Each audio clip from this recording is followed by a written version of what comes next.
High, তোমরা সবাই কেমন আছো? আজকে আমরা আলোচনা করব হচ্ছে প্রসেসর কি। হ্যাঁ, তোমরা সবাই খাতা কলম নিয়ে রেডি হয়ে যাও, যারা হচ্ছে ভোকেশনাল বা টেকনিক্যালে 12-এ পড়ছো, বা হচ্ছে পলিটেকনিক্যালে যারা হচ্ছে তোমরা থার্ড কিংবা ফোর্থ সেমিস্টারে পড়ছো, তাদের জন্য খুব একটা ইম্পর্টেন্স জিনিস। অ্যান্ড নেক্সটে আমাদের এরকম আরও অনেক ইম্পর্টেন্স ক্লাস আসবে, যেগুলো হচ্ছে তোমাদেরকে এই রিলেটেড বিষয়গুলোকে তোমাদেরকে আরও ভালোভাবে জানাতে সাহায্য করবে।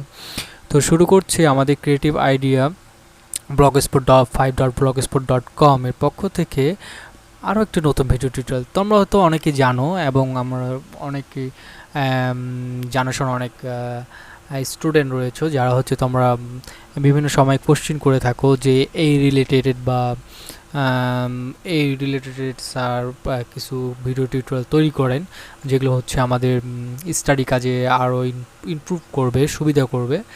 তো সেই জন্যই আমরা ট্রাই করছি যে কীরকম ধরনের ভিডিও টিউটোরিয়ালগুলো তৈরি করলে, বা মানে যেগুলো একটু কমপ্লিকেটেড লাগে অনেকের কাছে, কিন্তু বিষয়টা হচ্ছে খুব সোজা, সেগুলো জিনিস নিয়ে আমরা ভিডিও টিউটোরিয়ালগুলো ক্রিয়েট করা শুরু করেছি। তো ফার্স্ট অফ অল আজকে আমরা প্রসেসর নিয়ে একটু ইন্ট্রোডিউস করব, প্রসেসরের সম্পর্কে একটু বোঝানোর চেষ্টা করব, এবং প্রসেসর কীভাবে কাজ করে সেটা সম্পর্কে বোঝানোর চেষ্টা করব। অ্যান্ড নেক্সটে আমাদের ভিডিও টিউটোরিয়াল আরও একটি আসছে, সেটা হচ্ছে 32 বিট এবং 64 বিটের মধ্যে পার্থক্য কী এবং কেন এই দুটো ডিফারেন্ট হলো সেটা সম্পর্কে আমাদের একটি ভিডিও টিউটোরিয়াল অলমোস্ট চলে আসছে, সেটার লিঙ্ক ডিসক্রিপশনে দেওয়া থাকবে। যদিও এই ভিডিও টিউটোরিয়ালের নিচে না পাও, অবশ্যই আমাদের ফেসবুক পেজে তোমরা ক্লিক করে রাখবে বা শেয়ার করে রাখবে, তাহলে তোমরা নোটিফিকেশনটা পেয়ে যাবে। আর অবশ্যই লাইক, শেয়ার অ্যান্ড কমেন্ট করবে এই ভিডিও টিউটোরিয়ালটি, এবং তোমাদের ফ্রেন্ড সার্কেল এবং বন্ধুদেরকে ভিডিও টিউটোরিয়াল শেয়ার করে দাও যাতে তারাও দেখতে পারে। এবং আমাদের আজকে ভিডিও টিউটোরিয়ালটিতে যে টপিকসটি নিয়ে আলোচনা করব সেটা হলো প্রসেসর কি। রাইট, আজকের টপিকস হচ্ছে প্রসেসর, বা প্রসেসর জিনিসটা কি, বা এটা লাইক কাজ করে কিভাবে, এর আর্কিটেকচারটা কিভাবে ক্রিয়েট করা হয়েছে বা তৈরি কিভাবে, এবং এর সম্পর্কে কিছু হিস্টোরি সম্পর্কে আমরা জানবো। লাইক আমরা অনেকে যারা কম্পিউটার ট্রেডে পড়ো তারা হয়তো এর হিস্টোরি পড়েছো, বাট অনেকের হয়তো সেভাবে মাথায় ঢোকেনি। আসলে অ্যাকচুয়ালি কথা বলতে গেলে আসলে মুখস্থ করার থেকে জিনিসটা বুঝে এবং মজা নিয়ে পড়াটার মধ্যে একটা ইন্টারেস্টই আলাদা। তো তোমরা যারা হয়তো মুখস্থ করেছো অনলি পরীক্ষার জন্য, তারা হয়তো পরীক্ষা দেওয়ার পরে অলমোস্ট ভুলে যাবে, বাট যারা ভালোভাবে এই মজা করে পড়বে বা এই জিনিসটা মজা করে নিয়ে মাথায় রাখবে, তারা অবশ্যই এটা সারা জীবন মনে রাখবে এবং মনে রাখার মতো ক্যাপাবিলিটি অর্জন করবে। তো আমি আশা করব এটা যাতে তোমাদের সারা জীবন মনে থাকে এবং সবসময় তোমাদের কাজে হেল্প করে, যতদিন পর্যন্ত তুমি এই রিলেটেড কাজগুলো করবে, দেন সেটাই হবে আমাদের জন্য সার্থকতা। তো চেষ্টা করব যতটা সহজভাবে এই প্রসেসরকে ইন্ট্রোডিউস এবং ক্লাসিফাইড করা যায় তোমাদের সামনে। তো আমরা হয়তো সবাই প্রসেসরের নাম শুনেছি, এবং এই প্রসেসর জিনিসটা দেখতে কেমন সেটা আমরা হয়তো সবাই জানি। প্রসেসর জিনিসটা দেখতে ঠিক এমন, এবং এর কিছু যদি সংজ্ঞা দিই, রেভলিউশন এর প্রসেসরের উৎপত্তি বা উদ্ভাবন হয়েছে 1960 সালে, যেটা হলো সেমিকন্ডাক্টর ট্রানজিস্টর দিয়ে সিঙ্গেল সিলিকন চিপ।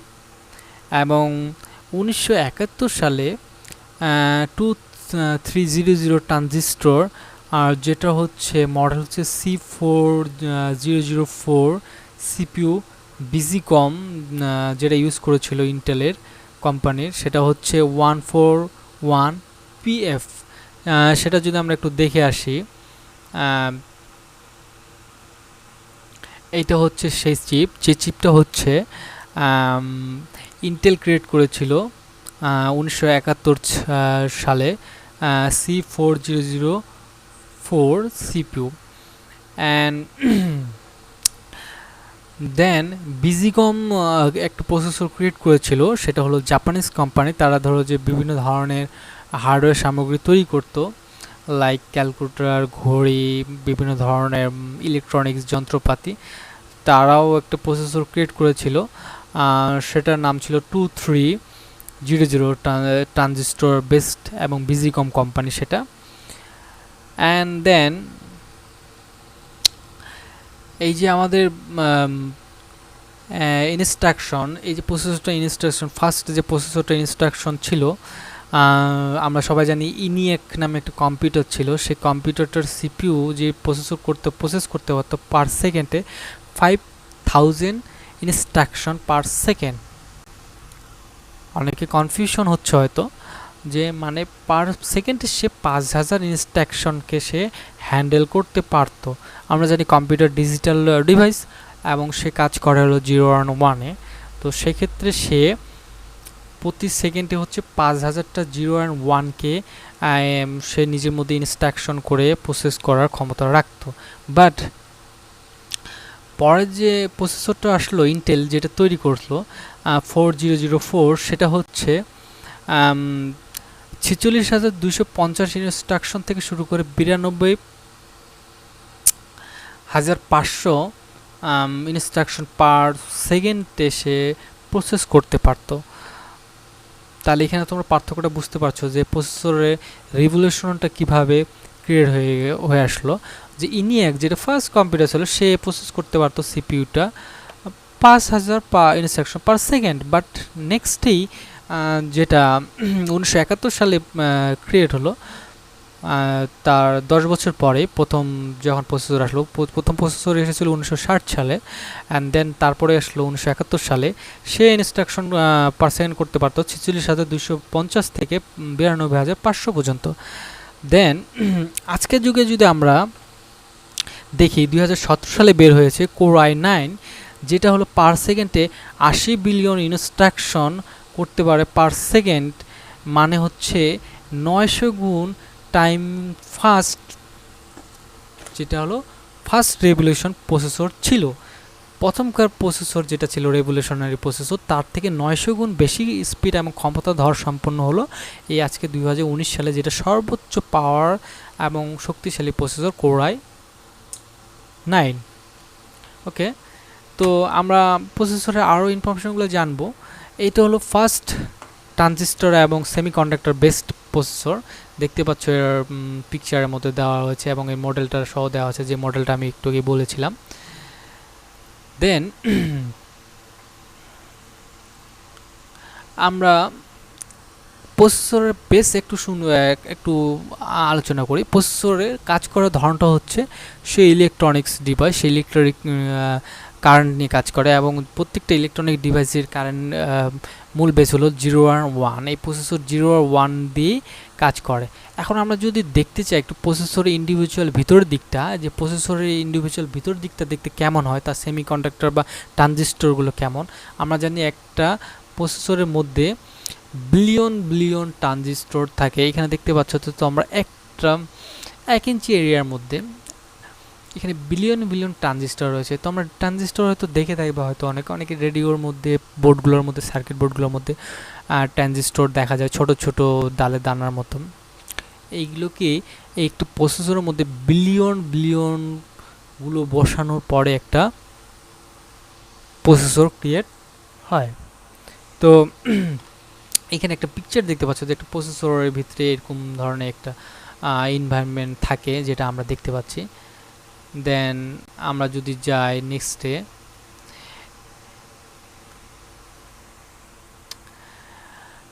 এখানে দেখতে পাচ্ছি যে হচ্ছে ইনস্ট্রাকশন অফ অ্যাড্রেক। এটা হলো একটা প্রোগ্রামিং ল্যাঙ্গুয়েজে কিছু ইনস্ট্রাকশন দেওয়া আছে, দেওয়া আছে যে প্রসেসর কিভাবে কাজ করে, এবং প্রসেসরের জন্য অ্যাসেম্বল ফার্স্ট প্রসেসর যখন প্রথম ছিল মেশিন ল্যাঙ্গুয়েজ, যেটাকে বলা হয় 0-1-কে বলা হয় মেশিন ল্যাঙ্গুয়েজ। দেন তারপর আসলে অ্যাসেম্বল ল্যাঙ্গুয়েজ। অ্যাসেম্বল ল্যাঙ্গুয়েজ হলো মেশিন ল্যাঙ্গুয়েজের থেকে একটু উপর লেভেলে, এবং সেটা টাইপ এবং ডেভেলপারদের জন্য প্রোগ্রাম ক্রিয়েট করার জন্য একটু সুবিধা ছিল, কারণ মেশিন ল্যাঙ্গুয়েজ 0.1 দিয়ে একটা প্রোগ্রাম ক্রিয়েট করা খুব কষ্টসাধ্য ছিল আর এবং একটু ভুল হলে সে প্রোগ্রামটা রান করতো না। বাট অ্যাসেম্বলি ল্যাঙ্গুয়েজ আসার ফলে আরও সুবিধা হলো। নেক্সট তো আমরা জানি আরও কত ধরনের প্রোগ্রামিং ল্যাঙ্গুয়েজ আসলো, যেমন সি, জাভা, জাভাস্ক্রিপ্ট, পাইথন, অনেক ধরনের ল্যাঙ্গুয়েজ এসে ভর্তি হয়ে গেলো। আজকের বর্তমান যুগে হলো প্রায় 700-এর উপরে প্রোগ্রামিং ল্যাঙ্গুয়েজ রয়েছে। অ্যান্ড এখানে কিছু ইনস্ট্রাকশন দেখতে পাচ্ছি, যে ইনস্ট্রাকশনের মাধ্যমে আমাদের কি করে প্রসেসরটা কাজ করে। এখানে 9টা ইনস্ট্রাকশন দেওয়া আছে, যেমন load accumulator register with 5, jump to location 4, no operation, subtract 5 from accumulator register. If accumulator register is 0, jump 8, single non-zero result, jump to location 9, single zero result, reset of program. Right, এখানে যদি বুঝতে confusion থাকে problem নাই, just আমি এটা একটু তোমার সামনে ধরে একটা ইনফরমেশনটা রাখলাম, যেন আমি এটা এক্সপ্লেনেশন করব নেক্সট বাকি ভিডিওর মধ্যে। দেন এই যে প্রসেসরে একটা আর্কিটেকচার দেখা যাচ্ছে, এটা হলো সিপিইউ, আমরা যাকে প্রসেসর হিসেবে চিনি সেটা হলো সিপিইউ। এখানে ফেচ করে কিছু ডাটা সে নেয় এবং সেই ডাটাটাকে আবার কি ফিচ করে কার মাধ্যমে, র্যাম আর প্রসেসরের মধ্যে কম্বাইন করে। দেন আমরা যদি এখানে দেখি কিভাবে প্রসেসরটা কাজ করে, আমরা জানি প্রসেসরের মধ্যে কয়েকটা এরিয়া থাকে, সেটা হলো 5টা এরিয়ার মধ্যে বিভক্ত থাকে। একটা হলো ডিকোডার, ইনকোডার এবং ডিকোডার। ডিকোডার কি করে, কন্ট্রোল ইউনিট, যেটা হলো আমাদের প্রসেসরটাকে কন্ট্রোল করে। তার এক সাইডে থাকে হলো রেজিস্টার, এক সাইডে থাকে হলো ফ্ল্যাগ, তারপর হচ্ছে অ্যারিথমেটিক লজিক ইউনিট, যেখানে হলো প্রসেসরের যোগ, বিয়োগ, গুণ, ভাগ সব ধরনের কাজগুলো করা হয়, হিসাবে গাণিতিক কাজগুলো করা হয়। এবং আরেকটা জিনিস ইনফরমেশন দিয়ে রাখি, যে কম্পিউটার শুধু কি করতে পারে, যোগ করতে পারে। সে যোগ করে করে বিয়োগ করে, যোগ করে করে ভাগ করে, যোগ করে করে গুণ করে। এখন তো আমরা হয়তো বলতে পারি কেমন করে করে এটা, নেক্সটে আসছি সেটা কেমন করে করে সেটা আমরা দেখব। অ্যান্ড এখন আমরা আলোচনা করব হচ্ছে মডার্ন কম্পিউটারে বেসিক কিছু সিপিইউর রেগুলেশন নিয়ে। এই ভিডিওর মাধ্যমে আমরা সব তথ্যগুলো তুলে ধরার চেষ্টা করব। প্রসেসরের রেগুলেশন যেটা আমরা জানতাম 1960 থেকে এবং সেমিকন্ডাক্টর ট্রানজিস্টর থেকে তৈরি উদ্ভব এবং বর্তমান মডার্ন যুগের নেটওয়ার্কিংয়ের এবং বিভিন্ন ধরনের কাজের পথ নিদর্শন। এখানে আমরা দেখতে পাচ্ছি C400 প্রসেসর, যেটা হলো ফার্স্ট ইন্টেলের প্রসেসর, এবং এখানে আমরা একটা ইন্টেলের আর্কিটেকচার দেখতে পাচ্ছি, যেখানে একটা প্রসেসরকে আর্কিটেকচার ক্রিয়েট করা হয়। তো বর্তমানে বিজিকম যেটা ছিল ফার্স্টে 141PF কম্পিউটারের মধ্যে ইউজ করছিল, যেটা হলো জাপানিজ একটা কোম্পানি। দেন তারপরে ইন্টেল তারা নিয়ে আসলো বাজারের মধ্যে C4004, যেটা হলো ইনিয়াকের থেকে অনেক গুণ দ্রুত সম্পন্ন। আমরা ইনিয়াকের এখানে কিছু একটা ফুটেজ দেখতে পাচ্ছি। অ্যান্ড দেন ইন্টেল তাদের প্রসেসরের যুগে প্রবেশ করলো। অ্যান্ড একটা ক্যালকুলেটর যে ইনস্ট্রাকশন ক্রিয়েট করতে পারে, প্রোভাইড করতে পারে, বা একটা মেশিন যে ক্রিয়েট করতে পারে, সেটা আমরা অ্যাসেম্বলি ল্যাঙ্গুয়েজের একটা উদাহরণ দেখতে পাচ্ছি ডিসপ্লের মধ্যে, যেটা হলো অ্যাসেম্বলি ল্যাঙ্গুয়েজের মাধ্যমে বিভিন্ন ধরনের ইনস্ট্রাকশন দেওয়া যাওয়া সম্ভব হতো। এবং 46,250 থেকে 92,500 ইনস্ট্রাকশন পার সেকেন্ড কাউন্ট করতে পারতো ইন্টেলের 400 প্রসেসরটি, যেটা ইনিয়াকের থেকে অনেক গুণ দ্রুত। ইনিয়াক শুধু পারতো 5,000 ইনস্ট্রাকশন পার সেকেন্ড। সো এই দিক থেকে অনেক গুণ এগিয়ে ছিল ইন্টেলের processor. And then day by day processor আরও উন্নত হতে শুরু করলো, যেটা হলো আমাদের বর্তমান যুগে বর্তমান প্রেক্ষাপটে বেশ গুরুত্বপূর্ণ একটি ভূমিকা পালন করেছিল প্রসেসর। এবং বর্তমান যুগে কোর i9 ইন্টেলের যে প্রসেসরটি এসে বর্তমান যুগকে সব কিছুই উলটপালট করে রাখলো, যা কিনা অন্যান্য প্রসেসর থেকে অনেক গুণ দ্রুত, যা 80 বিলিয়ন ইনস্ট্রাকশন পার সেকেন্ডে প্রসেস করতে পারতো, যেটা হলো 900 গুণ বেশি দ্রুত ক্ষমতা সম্পন্ন অন্যান্য প্রসেসরে আগেকার প্রসেসরের থেকে। এবং নেটওয়ার্কিং এবং অন্যান্য কাজের ক্ষেত্রে বিপুল পরিমাণে পরিবর্তন সাধন ঘটল। এবং প্রসেসরের কাজ হচ্ছে যেমন 740 কিলোহার্জ মানে পার সেকেন্ডে 7,40,000 বার অন অফ হতে পারে, এবং 5 গিগাহার্জ মানে হচ্ছে 5 বিলিয়ন বার সেটা সেকেন্ডে অন অফ হতে পারে, তার ট্রানজিশনগুলো সে প্রসেস করতে পারে বা ইনস্ট্রাকশন ফলো করতে পারে। এইভাবে একটি প্রসেসরের মধ্যে এক্সিকিউটর এবং ডিকোড এবং ফিচ হয় এবং ক্লক স্পিড অনুযায়ী কাজ করে এবং সিপিইউ তার র্যামের সাথে কাজ এবং কন্ট্যাক্ট বজায় রাখে এবং তার মধ্যে থেকে ক্রমাগত ডাটা এবং তথ্য উপাত্ত সরবরাহ হতে থাকে তার মেশিনের মধ্যে এবং সেটা প্রসেস যে ইনস্ট্রাকশনগুলো আমরা দেখছিলাম স্লাইড শোর মধ্যে, সেই ইনস্ট্রাকশনগুলোর এখানে একটা ইনফরমেশন চার্ট তুলে ধরা হলো, যেটা হলো বিভিন্ন ধরনের কাজের ক্ষেত্রে এই 9টা ইনস্ট্রাকশন প্রসেসর ফলো করে থাকে অ্যাড্রেস অনুযায়ী এবং এই যে অ্যাড্রেসের অনুযায়ী প্রসেসরের মাধ্যমে 0-1 কনভার্ট করে প্রসেসিং করা, কোডে মেশিন কোডে রূপান্তর করা এবং সেই অনুযায়ী বুঝে সে কাজ করা, এটা প্রসেসর পুরোপুরি হ্যান্ডেলিং করে থাকে। নেক্সটে আমরা এখানে আলোচনা করছি 8 বিটের নিয়ে আলোচনা, অপকোড অ্যান্ড অপারেন্ড, যেটা হলো 4 বিট করে ভাগ করা থাকে এবং এই 4 বিট করে ভাগ করার ফলে এর মধ্যে অ্যাড এবং এই পাশে হচ্ছে 5 ডাটা ভ্যালু হিসেবে ক্যারি করে, যেটা হলো বিভিন্ন ধরনের রেজিস্টারিং ক্ষেত্রেও কাজ করে একটা প্রসেসরের ডাটা ইনপুটের মধ্যে। আমরা জানতাম 8 বিটে 1 বাইট ইমিডিয়েট ভ্যালু হিসেবে এটা প্রোভাইড করে এবং 5 অ্যারে হিসেবে এখানে রেজিস্টার হিসেবে ডাটাটাকে ফলো করে রাখে এবং এইখানের মধ্যে আমাদের ডাটাটা সঞ্চিত হয়, যেটা আমরা দেখতে পাচ্ছি মূল অ্যাড্রেসিং প্রসেসের মধ্যে।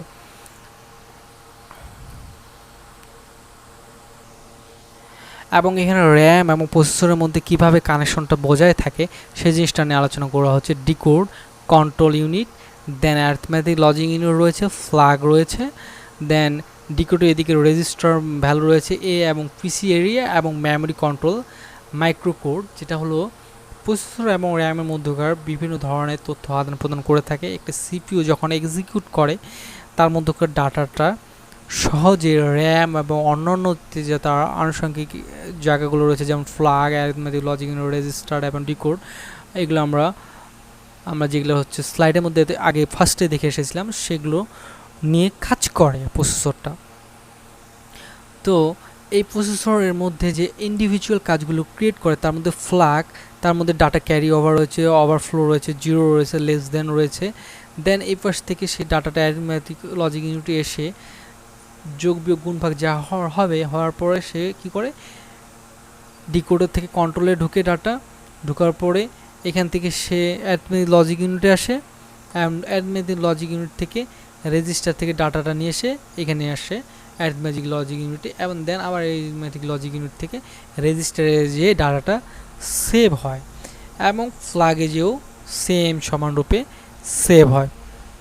তো দুদিক থেকে এইটা কাজ করে এবং সিপিইউ আবার পুনরায় সেই কাজটা করা শুরু করে, fetch, decode and execute, fetch, decode and execute এবং ক্লক স্পিড অনুযায়ী এই কাজটা হয়ে থাকে। এই জন্য আমরা ক্লক স্পিড অনুযায়ী জেনে থাকি প্রসেসর ক্লক স্পিড কত, অমুক প্রসেসর ক্লক স্পিড এত, অমুক clock speed 1.9, 2.2 gigahertz clock speed, এরকম ধরনের নাম ওঠে। তো এটা যত করতে পারে তত বেশি স্পিড হয়। 740 কিলোহার্টজ মানে হচ্ছে 7040 বার সে অন অফ হতে পারে বা ইনস্ট্রাকশন ফলো করতে পারে। 5 গিগাহার্টজ মানে হচ্ছে 5 বিলিয়ন বার সে ইনস্ট্রাকশন ফলো করতে পারে বা তার ট্রানজিস্টরগুলো অন অফ হতে পারে। তো যেটা যত বেশি গিগাহার্টজ হবে সেই প্রসেসরের ক্ষমতা তত বেশি হবে, এটা মনে রাখতে হবে। এবং যার কিলোহার্টজ এবং ক্লক স্পিড যত বেশি সেটা প্রসেসিং ক্ষমতাও তত বেশি সে প্রসেসরের। এই জিনিসটা সবসময় মাথায় রাখবে এবং ইন্ডিভিজুয়ালি এর মধ্যে যদি কোনো প্রশ্ন থাকে, কোশ্চেন থাকে, অবশ্যই আমাদেরকে কমেন্ট করে জানাবে, আমাদেরকে নক করবে। তো সো বলা যায় যে ইন্ডিভিজুয়ালভাবে এবং বেসিক্যালি একটা সাধারণ পারপাস নলেজ হিসেবে আমরা প্রসেসর সম্পর্কে একটা ইনফরমেশন পেয়ে গেলাম। আসলে একদিনে এক ভিডিও টিউটোরিয়ালে প্রসেসর নিয়ে সবগুলো জিনিস নিয়ে আলোচনা করা সম্ভব নয়, তবে আশা করছি নেক্সটে যে 32 বিট এবং 64 বিট প্রসেসর নিয়ে আলোচনা করা হবে তার মধ্যে প্রসেসরে আরও কিছু লুকানো ইনফরমেশন পেয়ে যাবে তোমরা সবাই, সেখানে তোমাদের আরও বুঝতে সুবিধা হবে। তো এই তোমাদের যদি আরও কোনো কমেন্ট থাকে, প্রশ্ন থাকে, আমাদের ফেসবুক পেজে কমেন্ট করবে, লাইক শেয়ার করো ভিডিও টিউটোরিয়ালটি এবং অবশ্যই আমাদেরকে জানো তোমাদের কাছে কেমন লাগলো অ্যান্ড নেক্সটে কোন ভিডিও টিউটোরিয়াল দেখতে চাও এবং কোনটার উপরে ভিডিও টিউটোরিয়াল হলে তোমাদের জন্য ভালো হয় সেটা আমাদের কমেন্ট করে জানো এবং অবশ্যই সাবস্ক্রাইব করে নেবে এবং আমাদের ফেসবুক পেজটি ঘুরে আসবে, এবং আমাদের ব্লগ পেজ হচ্ছে creativeidea5.blogspot.com, সেখান থেকে অবশ্যই ঘুরে আসবে। আজকের মতো এই পর্যন্ত করছি, পরে নেক্সট ডেতে দেখা হবে। খোদা।